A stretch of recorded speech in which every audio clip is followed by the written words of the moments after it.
नमस्कार दोस्तों, आप सभी का स्वागत है डीके जन स्टडीज़ में। दोस्तों, आप सभी के लिए यहाँ पर हिंदी का क्लास लेकर आया हूँ जो कि तीसरे नंबर का क्लास है। इससे पहले मैंने 2 क्लास करवा चुका हूँ। अगर आपने नहीं देखे होंगे तो नीचे आपको लिंक मिल जाएगा, आप वहाँ से जाकर देख सकते हैं। दोस्तों, हिंदी आपके ईडीओ में 30 प्रश्न पूछे जाएंगे, साथ ही साथ हॉस्टल वार्डन में 10 प्रश्न और आपके एएसआई सब इंस्पेक्टर में भी हिंदी के प्रश्न पूछे जाएंगे।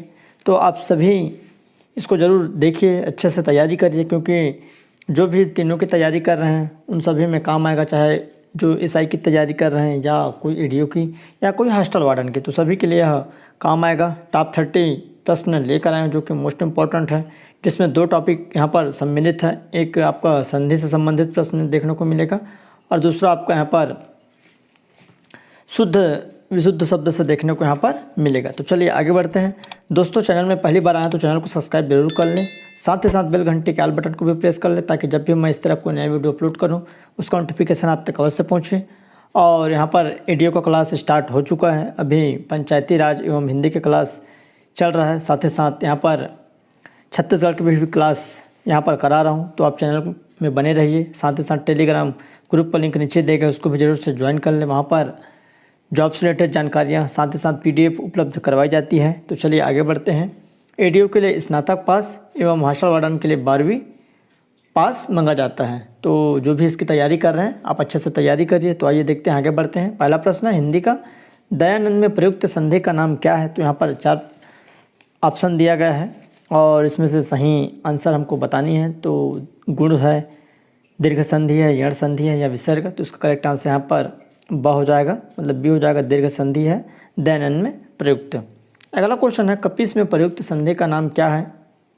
सभी सिलेक्टेड प्रश्न हैं और एग्ज़ाम में आने की 100% इसकी संभावना रहेगी। तो आप अच्छे से देखिए, ये पूरे मैं आपको सिलेबस वाइज क्लास करा रहा हूँ। पहले यहाँ पर जैसे जैसे सिलेबस में आपके एडीओ में, छात्रावास अधीक्षक में, उसी तरह से यहाँ पर मैं टॉपिक वाइज सिलेबस वाइज यहाँ आपको एक एक क्लास करा रहा हूँ। तो आइए, कपीस में प्रयुक्त संधि का नाम क्या है? तो पहला वृद्धि संधि, दीर्घ संधि, यण संधि या इनमें से कोई नहीं। तो 2 को करेक्ट आंसर यहाँ पर ब हो जाएगा। दीर्घ संधि है कपीस में भी, क्योंकि इसमें बड़ी एक मात्रा है, उसमें आ प्रयुक्त हुआ था। अगला क्वेश्चन है तीसरा नंबर, इनमें से कौन सा स्वर संधि का उदाहरण है? तो संयोग है, मनोहर है, नमस्कार है, पवन है। तो इनमें कौन सा स्वर संधि का उदाहरण है? तो उसका करेक्ट आंसर यहाँ पर द हो जाएगा, पवन, जो कि स्वर संधि का उदाहरण है, जिसमें अयादी स्वर संधि यहाँ पर देखने को मिल जाएगा। नेक्स्ट है, निम्नांकित में कौन सा शब्द वृद्धि संधि का उदाहरण नहीं है? तो हमको यहाँ पर नहीं है बताना है। तो पहला है सदैव, जलौघ, गुरु उपदेश या परमो दार्य। तो इसका करेक्ट आंसर यहाँ पर स हो जाएगा, परमो गुरु उपदेश यहाँ पर वृद्धि संधि का उदाहरण नहीं है। बाकी आपके सदैव में वृद्धि संधि है, जलौघ में मतलब वृद्धि संधि है और परमो दार्य में यहाँ पर वृद्धि संधि है। केवल जो गुरु उपदेश है इसमें वृद्धि संधि नहीं है। अगला प्रश्न है 5वां नंबर, निम्न में से दीर्घ संधि युक्त पद वाला कौन सा है? तो दीर्घ बताना है। तो महर्षि है, देवेंद्र है, सूर्योदय है या दत्यारी? तो 5 का करेक्ट आंसर यहाँ पर डी हो जाएगा, द हो जाएगा। दत्यारी में दीर्घ संधि है, आप यहाँ पर देख सकते हैं। तो इसका करेक्ट आंसर द हो जाएगा। दोस्तों, आप सभी के लिए लगातार यहाँ पर मैं क्लास लेकर आ रहा हूँ जो कि पूर्णतः निःशुल्क है, और ऐसे ही आप चैनल में बने रहिए, चैनल को सब्सक्राइब कर रखे रहिए। अगर आपको इस चैनल का कोई भी कंटेंट पसंद आता है या अच्छा लगता है तो दोस्तों के साथ शेयर ज़रूर करें, साथ साथ लाइक करें, और नीचे आपको थैंक्स बटन मिल जाएगा। थैंक्स बटन पर आप सपोर्ट कर सकते हैं। तो पवित्र में प्रयुक्त संधि का नाम क्या है? तो यण है, गुण है, अयादी है या वृद्धि? तो 6 का करेक्ट आंसर यहाँ पर अयादी हो जाएगा। पवित्र में अयादी संधि है। नेक्स्ट है, इत्यादि का सही संधि विच्छेद क्या होगा? तो 4 ऑप्शन हैं। तो 7 का सही आंसर यहाँ पर डी हो जाएगा, इति धन आदि, इसका सही संधि विच्छेद हो जाएगा। नेक्स्ट है, निरर्थक का संधि विच्छेद क्या होगा? तो यहाँ पर 4 ऑप्शन है। तो 8 का करेक्ट आंसर निधन अर्थक, निरर्थक हो जाएगा, जिसमें विसर्ग संधि है। तो इसको आपको ध्यान रखना है। तो इसका सही आंसर स हो जाएगा। नेक्स्ट है, धरेश का सही संधि विच्छेद क्या होगा? तो आइए यहाँ पर देखते हैं 4 ऑप्शन, धराधन अस है, धरधन इस है, या धराधन इस है, या धराधन इस है। तो 9 का करेक्ट आंसर यहाँ पर सी हो जाएगा, धराधन इस, जो कि धरेश का सही संधि विच्छेद हो जाएगा। अगला है निराशा का सही संधि विच्छेद क्या होगा। तो यहाँ पर 4 ऑप्शन है, निराधन आशा, निर्धन आशा, निधन आशा या निधन आशा। तो 10 का करेक्ट आंसर सी हो जाएगा, निधन आशा हो जाएगा। इसमें भी आपको विसर्ग संधि देखने को मिल जाएगा। नेक्स्ट है महोष्ण का संधि विच्छेद क्या होगा। तो 4 ऑप्शन है यहाँ पर, तो इसका करेक्ट आंसर महाधन उष्ण हो जाएगा, महोष्ण।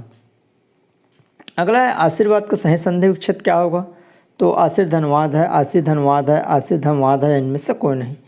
तो 12 का यहाँ पर करेक्ट आंसर हो जाएगा आशीर धनवाद, जिसको आशीर्वाद कहा जाता है।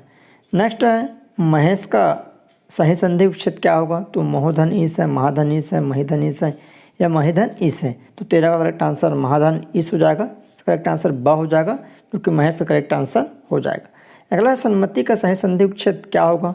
तो समधनमति है, सनधनमति है, सतधनमति है, सतधनमति।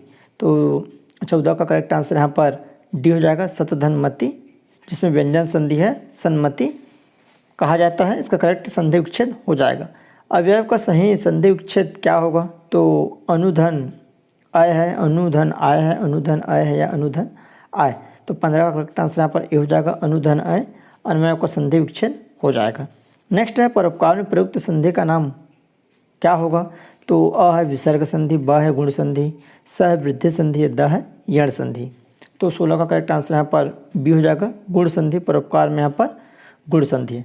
दोस्तों जो भी आप जिसकी भी तैयारी कर रहे हैं, चाहे एडीओ हो या हॉस्टल वार्डन या एसआई, इन सभी में यहाँ पर काम आएगा। और आप एक लक्ष्य बनाकर चलिए, जिसकी भी तैयारी कर रहे हैं। अगर आपको हॉस्टल वार्डन की तैयारी करना है तो आप हॉस्टल वार्डन की तैयारी करिए। इसकी वैकेंसी जल्द ही आएगी, क्योंकि प्रक्रिया में है। पुराने जितने भी अधीक्षक हैं जिसको प्रमोशन देना है, वही प्रक्रिया यहाँ पर लटकी हुई है। अन्यथा अब तक वैकेंसी आ जा रही थी और अभी लिस्ट बनना चालू हो चुका है। जानकारी जो मिली है सभी जगह से, जहाँ जहाँ पद खाली है वहाँ से पदों की जानकारी रायपुर आयुक्त के द्वारा मंगाई जा रही है। तो जल्द ही इसकी वैकेंसी 1-2 महीने में यहाँ पर हो जाएगी, मतलब अनाउंसमेंट हो जाएगा। जैसे ही प्रमोशन लिस्ट आता है तो निश्चित ही आप तैयारी करते रहिए। साथ ही साथ एडीओ का भी तैयारी आप करते रहिए। मार्केट में बहुत सारे बुक भी एडीओ का आ चुका है। तो जो भी आप थ्योरी पढ़ना चाहते हैं थ्योरी पढ़िए, साथ ही साथ आप यहाँ पर ऑब्जेक्टिव पढ़ते रहिए। यहाँ पर आप ऑब्जेक्टिव पढ़ेंगे तो निश्चित ही आपकी तैयारी बहुत ही अच्छी हो जाएगी। तो चलिए आगे बढ़ते हैं। 16वां प्रश्न यहाँ पर हो चुका है। परोपकार में प्रयुक्त जो संधि है यहाँ पर क्या है, गुण संधि।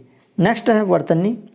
शुद्ध वर्तनी का चयन कीजिए। तो यहाँ पर आइए देखते हैं, शुद्ध वर्तनी वाला क्वेश्चन भी मैं लेकर आया हूँ। संधि और शुद्ध वर्तनी दोनों टॉपिक से यहाँ पर क्वेश्चन मैं बनाया हूँ। तो 17 है शुद्ध वर्तनी, इसमें देख सकते हैं। तो इनमें सही आंसर क्या होगा, ब हो जाएगा, अस्पृश्यता। यहाँ पर इसका करेक्ट आंसर हो जाएगा, जो कि शुद्ध वर्तनी है। अगला है शुद्ध वर्तनी का चयन करें। तो यहाँ पर 4 ऑप्शन हैं।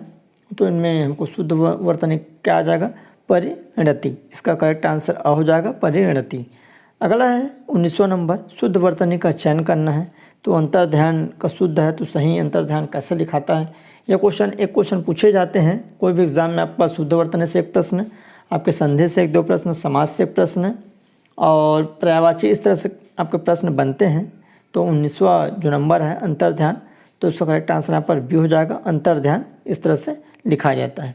अगला है 20वां नंबर, सही वर्तनी वाले शब्द को चुनना है। ये भी क्वेश्चन आईएमपी है। जितने भी मैं प्रश्न लेकर आया हूँ सभी मोस्ट इंपॉर्टेंट हैं।